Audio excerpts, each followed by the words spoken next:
ہم کریں گے ہر مظلوم کی حمایت۔ السلام علیکم، میں ہوں حورین فاطمہ اور آپ دیکھ رہے ہیں حمایتی نیوز HD چینل۔ نظر ڈالتے ہیں آج کی اہم خبروں پر۔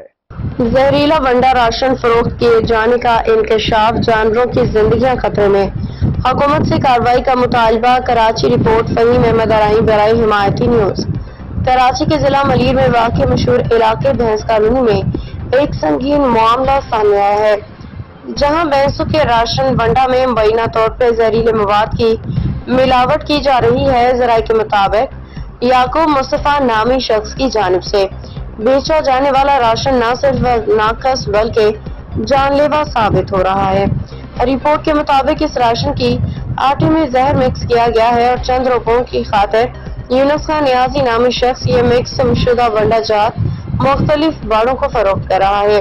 یہ زہریلا ونڈا نہ صرف جانوروں کی صحت کے لیے خطرناک ہے بلکہ کئی قیمتی جانوروں کی ہلاکت یا شدید بیماری کا سبب بھی بن سکتا ہے۔ ذرائع کا کہنا ہے کہ یعقوب مصطفیٰ کی بھینس کالونی میں کوئی رجسٹرڈ دکان موجود نہیں ہے، جبکہ اس کا گودام پورٹ قاسم کے علاقے میں غیر قانونی طریقے سے قائم ہے۔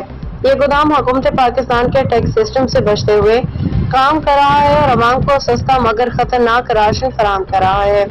قانونی پہلو: پاکستان پینل کوڈ PPC کی دفعہ 272 ملاوٹ شدہ اشیاء کی فروخت اور دفعہ 273 نقصان دہ اشیاء کی فروخت کے تحت کسی بھی خوراک یا چارے میں زہریلی یا مضر صحت اشیاء شامل کرنا ایک قابل سزا جرم ہے۔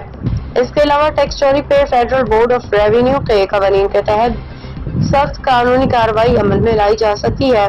ایسوسی ایشن کا موقف: ڈیری فارمرز پروٹیکشن ایسوسی ایشن کے صدر چودھری عبدالحمید گجر نے اس عمل میں شدید مذمت کرتے ہوئے کہا کہ جانوروں کی صحت سے کھیلنے والے عناصر کسی رعایت کے مستحق نہیں۔